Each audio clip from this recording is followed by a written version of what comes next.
हर दिन एक भिखारी दरवाजे के पास आकर भीख मांगता था और घर का मालिक हमेशा घर के बाहर आते ही उसे देखकर फिर जाया करता था।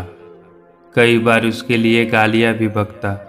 वो कहता, तू जिंदा ही क्यों है? पूरी जिंदगी ऐसे ही भीख मांगेगा क्या? धरती का बोझ क्यों बना बैठा है? और कभी कभी उस भिखारी को गुस्से में वो धक्का भी मार दिया करता। इतना कुछ हो जाने के बावजूद भी भिखारी के मुंह से सिर्फ यही निकलता कि भगवान तुम्हारे पापों को माफ करे। एक बार सेठ को धंधे में बड़ा नुकसान होने की खबर मिली। सेठ बहुत परेशान था कि तभी उसके दरवाजे पर वही भिखारी आया। गुस्से में अपना आपा खोते हुए सेठ ने उस भिखारी को पत्थर दे मारा। पत्थर लगने के कारण भिखारी का सर फूट गया और उसके सर से खून बहने लगा। फिर भी दर्द से कराहते हुए भिखारी ने इतना ही कहा, भगवान तुम्हारे पापों को माफ करे। भिखारी वहां से चला गया। सेठ सोच में पड़ गया। भिखारी को पत्थर मारा, फिर भी उसने सिर्फ प्रार्थना की। सेठ का गुस्सा जब शांत हुआ, भिखारी का रहस्य जानने के लिए सेठ ने भिखारी का पीछा करना शुरू कर दिया। भिखारी जहां जहां जाता, सेठ उसके पीछे पीछे जाता। सेठ ने देखा कि कोई उसको खाना देता, कोई उसको मारता, कोई अपमानित करता तो कोई गाली देता। कोई भिखारी के साथ चाहे जैसा व्यवहार करते, लेकिन भिखारी सबके लिए एक ही प्रार्थना करता, भगवान तुम्हारे पाप माफ करे। अब रात होने को आई थी। भिखारी अपने घर जाने के लिए लौटा। वो अपने घर पहुंच गया, लेकिन सेठ अब भी उसका पीछा कर रहा था। एक पुरानी टूटी हुई खटिया पर एक बूढ़ी औरत लेटी हुई थी। काफी कमजोर और बीमार लग रही थी। वह भिखारी की पत्नी थी। अपने पति को वापस आता देख वो खाट से उठ खड़ी हुई।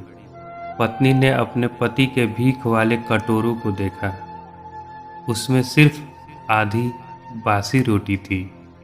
उसे देखकर वो बोली, आज बस इतना ही मिला, और हाँ, आपके सिर से खून निकल रहा है। ये चोट कैसे लगी? बूढ़ा भिखारी बोला, आज बस इतना ही मिला। किसी ने कुछ दिया ही नहीं। सबने गालियां दी और एक नए पत्थर भी फेंका, इसलिए मेरा सर फट गया। एक गहरी ठंडी सांस लेकर बूढ़ा भिखारी फिर से बोला, यह मेरे ही पापों का फल है। तुम्हें याद है कुछ सालों पहले हम कितने अमीर थे? क्या कुछ नहीं था हमारे पास? हमारे पास हर चीज जरूरत से ज़्यादा थी, लेकिन हमने कभी दान नहीं किया। और उससे भी बुरी हमने उस अंधे भिखारी के साथ किया, जो हमारे द्वार पर भीख मांगने आया करता था। बूढ़ी पत्नी की आंखों से आंसू आ गए। वह बोली, हाँ, हम उस बेचारे अंधे के साथ बहुत बुरा करते थे। उसका अपमान करते थे। उसे खाने के लिए रोटी की जगह कागज दिया करते। उसका मजाक उड़ाया करते और कभी कभी मारा भी करते। मैंने कभी उसको रास्ता नहीं दिखाया। एक बार मैंने उसके मुंह पर मिट्टी भी फेंकी थी, और वो हमेशा दुखी होकर यही कहता कि भगवान तुम्हें तुम्हारे किए की सजा देगा। भगवान तुम्हारे पापों की सजा जरूर देगा। उसका श्राप सच हुआ और हम इस दुख भरी जिंदगी में आ गए। भिखारी बोला, हाँ, उसका श्राप सच हुआ, इसलिए मैं किसी को बद्दुआ नहीं देता।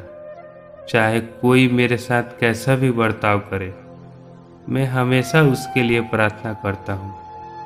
मैं नहीं चाहता कि कोई भी हमारे जैसे जिंदगी का अनुभव करे, किसी को भी हमारे जैसा दुखों का सामना करना पड़े। वो नहीं जानते कि वह कितना बड़ा पाप कर रहे हैं। इसलिए अनजाने में हुए पाप की ऐसी सजा किसी को भी न मिले। मैं नहीं चाहता। सेठ वहीं पर छुपकर यह सारी बातें सुन रहा था। अब उसे सब कुछ समझ में आ गया था। भिखारी और उसकी पत्नी ने वो आधी रोटी मिल बांट कर खाई और भगवान को धन्यवाद बोलकर सो गए। अगले दिन भिखारी फिर से भीख मांगने गया। सेठ के घर के पास जाते ही सेठ ने पहले से गरम रोटी उसके लिए निकाल कर रखी थी। उसे देते हुए सेठ विनम्रता से बोला, माफ़ कर दीजिएगा बाबा, मुझसे बहुत बड़ी गलती हो गई। बूढ़ा भिखारी बोला, भगवान तेरा भला करे। इतना कहकर वो आगे निकल गया। इस कहानी से जो सीख लेने लायक है वो बड़ी ही सिंपल है कि आदमी चाहे किसी के बारे में बुरा कहे या भला करे, लेकिन भगवान सिर्फ कर्म के हिसाब से उसको फल देता है। क्या हुआ अगर भगवान नहीं दिखता है, लेकिन यह बात बिल्कुल सच है, उसके खाते में सबका हिसाब बहुत पक्का होता है। इसलिए जब किसी के लिए कुछ भी करो तो अच्छा ही करो। हमेशा की तरह पूरी कहानी सुनने के लिए आप लोगों का धन्यवाद। दोस्तों, उम्मीद है यह कहानी आपके दिल को छू गई होगी। अगर ये कहानी आप लोगों को अच्छी लगी होगी तो मेरे चैनल को लाइक एंड सब्सक्राइब ज़रूर कीजिएगा।